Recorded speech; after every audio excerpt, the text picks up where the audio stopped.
Well, I think it's true that Mugabe most definitely is more fragile than he was even a year ago. But he's certainly not gone yet. And he's capable of delivering 3-hour speeches when called upon to do so. He also falls asleep at cabinet meetings. And those who have been up close say that his ankles are so large that they fill his pants cuffs. And so it's a mixed situation. He probably is going to Singapore for full blood transfusions on a regular basis, because when he comes back, he's much more energetic than he was when he left. I think that there might be 3 possible post-Mugabe situations. One would be that the GPA is implemented. That's the global political agreement. Conditions are created for free and fair elections. And in the elections, Mugabe loses, as he did in 2008. The second would be that the government decides to hold elections without having created the conditions that are foreseen in the global political agreement. Certainly, the elections would be controlled in such a way that Mugabe would win, but it's expected that if that takes place, then he will hand over to someone else. Now everybody thinks that's going to be the defense minister, Emerson Mnangagwa. The third would be that Mugabe suddenly disappears and that there's a power scramble inside ZANU-PF. And there would be a sizable group that would insist that the constitutional processes be followed, but there would be another group that would be very interested in taking power for itself. I think that in all 3 of those scenarios, and probably any other that we can imagine, there will be a very strong role in the security sector, and particularly the Zimbabwe Defense Forces. And there are 2 very good reasons for that. One, the people in the security sector and a number of other people who are prominent in ZANU-PF have a considerable amount to fear from the International Criminal Court. And they will want to make certain that they stay in power and that they are not arrestable, if that's an English word. The second is that since 2008, when the previous Zimbabwe crisis was at its height, the amount of wealth that these people are acquiring, that they have acquired and that continue to acquire from minerals, particularly diamonds, is huge. In fact, nobody knows for sure how much. And that wealth has become a factor that wasn't present in the Zimbabwe equation before. So I think we can expect a strong role from the security sector, as was the case in 2008, when they delayed announcement of the election results for several weeks.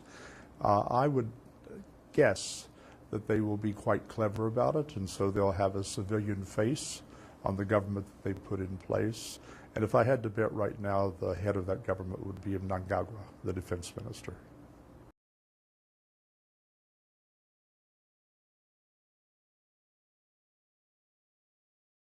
I think that it could. I think that's the hope of Prime Minister Tsvangirai. What he said to our President David Kramer in January is that they have to go for reconciliation and not justice. They're going to have to allow those people who've committed crimes and acquired wealth to keep what they have and to stay safe. And so I think it could change the equation. But everybody asks the question, will the people who fear for their freedom and fear for their wealth accept any kind of amnesty? Will they feel that the Zimbabwe government or even SADC, the Southern African Development Community, whether these institutions have the full authority that would protect them?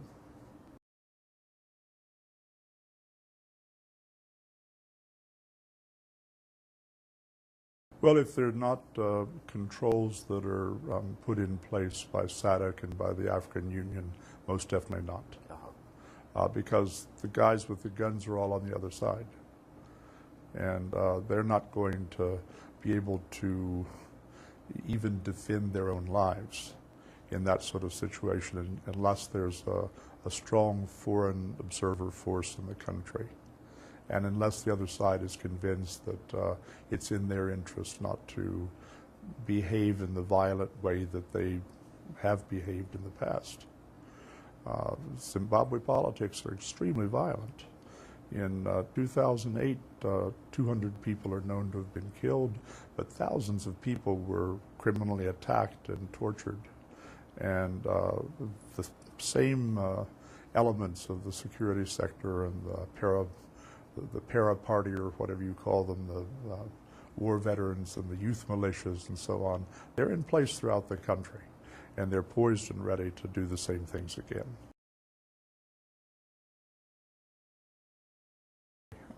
I think that Tsvangirai, the present Prime Minister, hopes that it will be possible to make an agreement with the Vice President Joyce Mujuru, and that he told us that he can't envision a government that would only be MDC.